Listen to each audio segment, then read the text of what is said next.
Namaskar.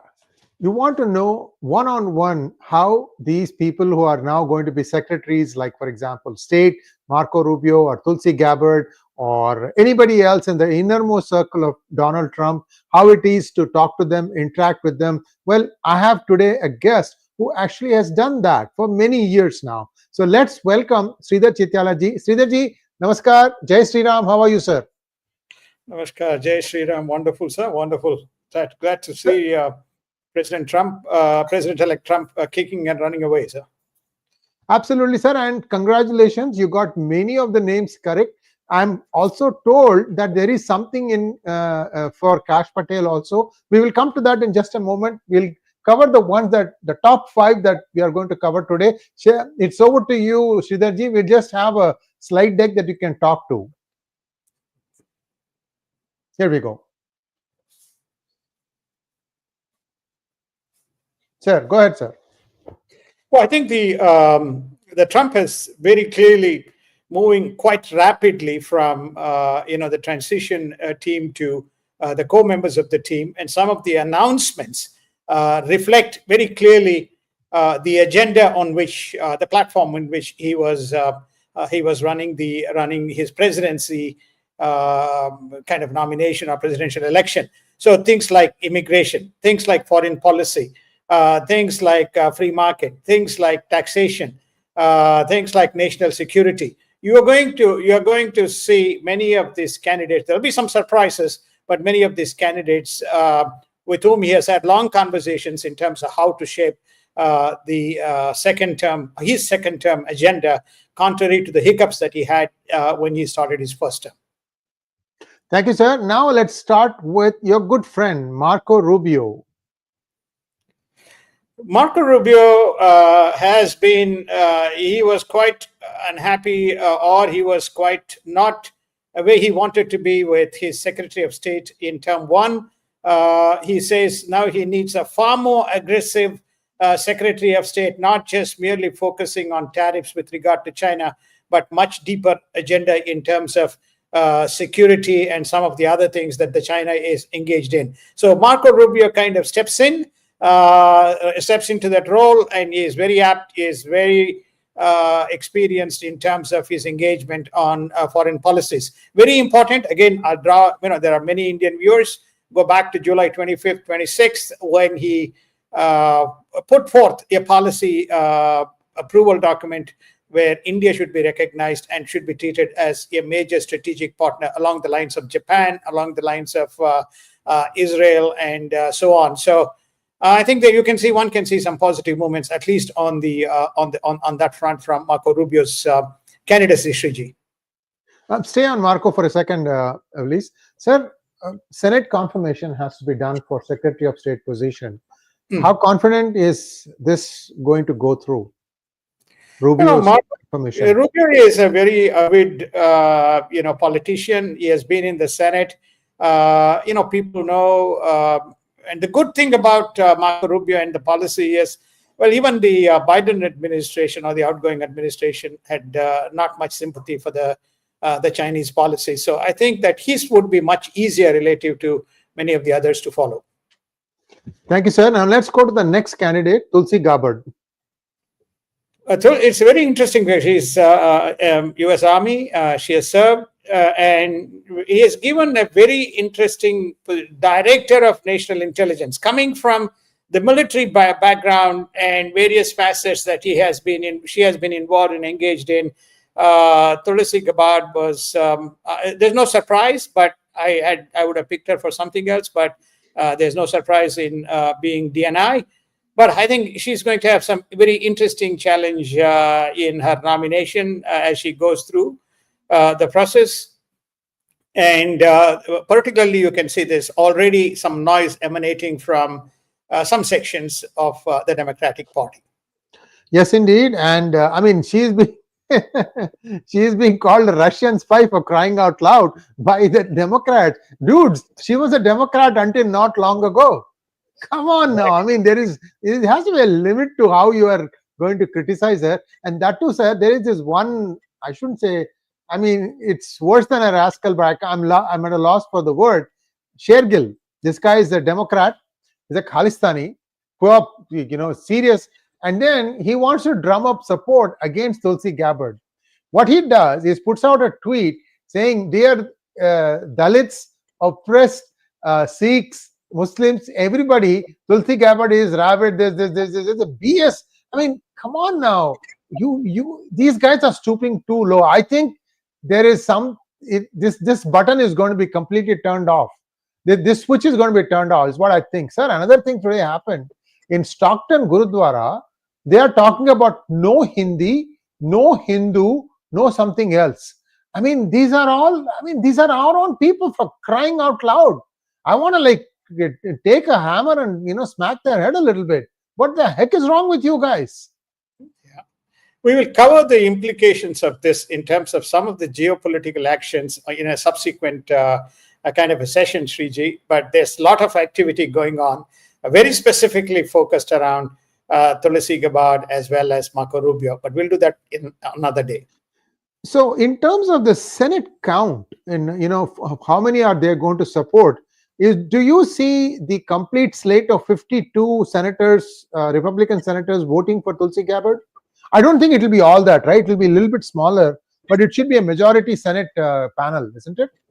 I think she would also get a good chunk of votes, even from some of the. Remember, Democratic Party is rattled. All right, so by taking more extraneous positions, they're not going to help themselves. There's some introspection that may go on within the Democratic Party. So you may not see the type of maverickness that typically happens whether you have one side Republicans and one side Democrats. I think the Democratic Party is going through some soul searching. They may not stop. They may only pick and choose their fights, but rather than carte blanche going against every candidate, Sriji.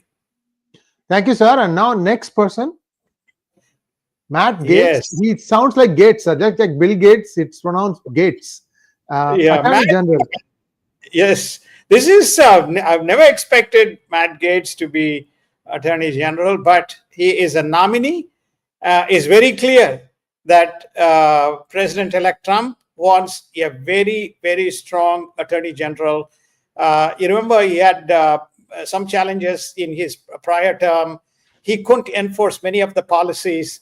The Attorney General role is very critical on many of the issues that are associated with national security, many of the issues associated with deportation, many of the issues associated with rules that need to change, including the rules that he's contemplating, that some of the citizens who have a child at birth may not be granted citizenship, etc. So he needed a strong candidate, and that's Matt Gaetz. But is he without controversy? He's got problems. In fact, McCarthy has gone on record as soon as Matt Gaetz was announced. He said this guy is going to have a tough time, getting his nomination through. But Matt Gaetz has not wasted any time. He's already submitted his resignation from the House in anticipation that he is going to be the Attorney General, Sriji. Yes, indeed. And two congressmen also from the Republican Party said that they would not be voting for him. Although I'm not sure, maybe two senators said that they will not vote for him. There is a little bit of a tightrope walk. Maybe it would require J.D. Vance's first veto tie-breaking vote to get him across the line. But I think that Matt Gaetz, because he was behind the coup against Kevin McCarthy, so those two have some bad blood. That let us accept it and then move on. I mean, this is not. It's an open secret. Matt Gaetz was the one who was firing at him all the time. So let us move on. How is Mike Johnson as the House lead? How has he been doing so far? Well, I think that he has the support of Trump. He has the support of the House. Remember, he is the leader, and he has. It doesn't matter whether it is under the massive sweep that has occurred for President Trump, under that gaze that the House majority has come back to the Republicans. Usually, it flip-flops between the Republicans and the Democrats. They have retained the majority, so I think he will have the vote of confidence. Anyway, he's always been, is a pro-conservative party. A lot of things that happened under his leadership was around various investigations that needed to started, which was floundering under Mr. McCarthy. Thank you so much. And then the last person, Kristi Noem. Sir. Well, Kristi Noem is a loyalist. She has been against all the stuff that is going on.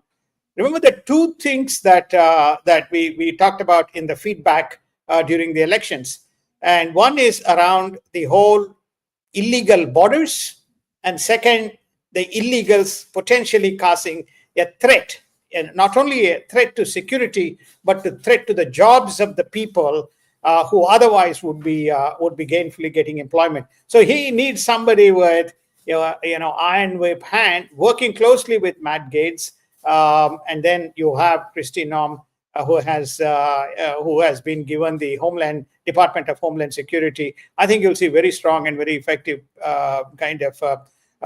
forward momentum on the policies associated with what needs to happen, Sriji. Those two make very, very strong kind of candidates. Thank you so much, sir. Now let's move on to one. We can take off the slide deck, please. I have a couple of other observations to add. Sridharji, this is a recent development. In Canada, the two cities which have been buffeted by all these violent protests, Brampton and Mississauga, both are around Toronto, both have passed laws now which prohibits anybody from protesting right outside the premises of a temple. Hopefully, any worship place. Anybody, it doesn't matter. It could be mosque, it could be gurudwara, it could be a church, or it could be a temple. You cannot protest in front of it. So hopefully that will give some respite to the long-suffering devotees who may want to go to the temple. That's one. Second thing is, I am hearing that Tulsi Gabbard is also an ISKCON devotee. And do you know that in Bangladesh they are actually jailed the person who raised the plight of Hindus in Bangladesh? Who's an ISKCON person. And the interesting thing is, ISKCON feeds a lot of people. It doesn't ask your religion before they feed. Well, I think she's on record, and you can see the videos. Tulsi Gabbard, reciting the Krishna bhajan, and she has no hesitation in playing to the audiences. She says, "Everybody has a faith, everybody has a religion. That's my faith, so that's my religion." So, therefore, she's a very, very bold and brave personality, and that's why I said the fact that she's director of national intelligence. Which was all kind of smothered under the carpet, now will all come to surface as to what is going on and what was going on inside the United States from 2021 up until now. Whether that will continue, we'll see until he takes charge. So it's a very important, again, her position and her perspectives are very well known. That is why you are seeing some kind of ratcheting going on against her candidacy. Thank you, sir. Now let's take a few questions, if you don't mind, sir. Sure. The first question is, thank you so much, Vinay. It's a super sticker. Next one. Magnet Ranga wants to know, with both Trump and Modi ji being staunch nationalists, how difficult would be the Indo-US negotiation be, especially on trade? Can we expect pragmatism so that trade and relations are de-hyphenated?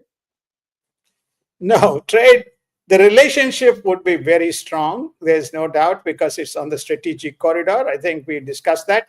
As far as the trade is concerned, both people are going to hold their positions, and they will agree to disagree and move away from certain transactions. Trump is not an easy give-in person. He will extract something, and Modi is neither. He will give something away for him to get something. So therefore, it's going to be some hard bargaining that is going on. Both parties will win on what we call a kind of a common agenda. The trade representative is going to be very important. By all indications, it will be a Lighthizer. And if Lighthizer comes, it neither is going to be easy for China, nor it is going to be easy for India on the trade front. Thank you, sir. Next one, Zrad Haddock wants to know, what will be the impact of Trump's new team on US economy, Indian economy, and world economy in general? Well, I think this is a very strange situation that we are in right now, which is namely everybody is there are overgeared balance sheets, notably in the case of United States. Um, there is some element of skepticism as Trump exited his last. So, in a nutshell, if I have to give an answer, it is not all cakewalk that Trump has come in and the world economy is going to take off and there is going to be smooth kind of partnership. When I traveled to at least 2 other continents during this period, there's general kind of soft expectation that hope Trump doesn't come back, because if he comes back, he's going to ruffle the feathers, and that could have some near-term consequences in terms of relationships and economic implications. So, be it on the fiscal side, which is namely, you would have heard already, that the Fed is not going to, cut the interest rates if Mr. Trump wants to, and the Fed chairman neither is going to resign if asked to, because he says, by law, I don't need to resign. On the fiscal side, you're going to see tariffs and you're going to see more trade embargoes unless they yield to the US terms. Under those circumstances, if somebody thinks that everything is a cakewalk, then we are in for surprise. Next one, please. Maithili wants to know, Sridharji, heard Tulsi practices Gaudiya Vaishnavism, a tradition dedicated to Lord Krishna.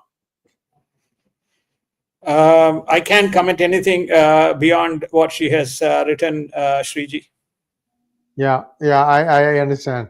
Desi Stand wants to know, must Trump get all this passed in the honeymoon period? Is this why Trump has decided to go all in? Well, I think that the Trump is very clear, which is effectively to say, I faltered and I was not very strong in my first presidency. I should have been far more forthright and chosen the right people. So he has done his work, he has done the campaign, he has won, and he feels these are the right people who also stood by him during the adversarial period that he was going through. So he has chosen the right team and he is hitting the ground running because that's his mandate. That's the mandate that he won, and that's the mandate that he has got from people. Next one, please. Bharatam wants to know, what kind of powers Doji will have, sir? Well, I don't have any views as yet on Doji's, Sriji. They are saying that it's going to be more of an advisory body which will be advising White House and the Office of the Management and Budget, from where I think most of the allocations start. See, I think let us wait and see. There's 2 or 3 candidates who are emerging, to be the Treasury Secretary. There's a lot of work that I think we discussed it, and we'll probably discuss it separately, Trump and what the economic agenda looks like and what market implications look like. But right now, if I have to say, we just have to wait and see. A budget is a mess. US budget is a mess with an uncontrolled balance sheet and more agenda on the card. So it's not going to be such a trivial matter in terms of integrating the broad Dodge agenda, Sriji. Next one, please. Sridharan wants to know, with Tulsi and Vivek so outspoken, will there be issues for India as well as in the USA? No, I say, look, I think this is more media rather than the actual reality. The government continues to work in the backdrop. There are always advocates pro and against, besides the media, who use the media. But by and large, even under Biden, Modi government did a very good job. And you will see far more amicable and candid discussion during the Trump-Modi phase. Next one, please. Raman wants to know how the mouse under the kitchen cabinet will be flushed out in Canada, Dustbin Trudeau. What about undesirable elements in both Canada and US? Trump has already laid out his priorities. You can see, one thing that we will again cover in the next. Mike Huckabee is the Israel ambassador to Israel. That's a very clear message. his first, second, third priority seems to be Israel and cleaning up of that area, number one. And number two, I think you will also see a lot more action in Ukraine. And you will also see a lot more action around the Qatar in that specific region in terms of the cleanup. So that's where his priorities are going to be. As far as the Canadian situation and Indian-Canadian situation, most of the feathers were ruffled on the Indian side by the US, Canada, and some of the covert groups that sat within the both State Departments as well as national security departments. That's where the trouble came from. And you may see some of the trouble dissipate, notwithstanding the fact some of the rogue bodies are trying to do things. Next one, please. This is the last question. Ram Chandran wants to know, how will Trump manage US national debt ballooning? $1 billion question. I have my take. As a banker, I said this cannot be managed as an on-balance sheet item. This has to be looked at as an off-balance sheet item, because otherwise you're going to and see, how effectively they will, sell some assets and bring down the debt, or they say how we service this debt, recognizing, the debt is there in the balance sheet. So I think that there are no specific policies, very clear, that what we call the two candidates left, Besant and Lutnick. Both of them are hawkish in terms of the economic policies and how the balance sheet needs to be managed. Let's wait and see how that who that candidate is. Then we can be far more specific or far more detailed how they may approach this ballooning debt. And more importantly, ballooning debt is not the problem, but the cost that it has when you have a revenue base that it is not growing at that rate. Thank you so much, Sridharji. And that was a quick wrap up. This is the last question coming in. Desi wants to know, have you done the Trump dance yet? I have. I don't know what that is. Well, that brings us to a close today's program. Sridharji and I will be talking very soon as events unfold. We still have a few important appointments. I think the billionaire John Paulson has denied, or he has declined the suggestion. Somewhere I read that, sir. I don't know if that is true or not. John Paulson will not be.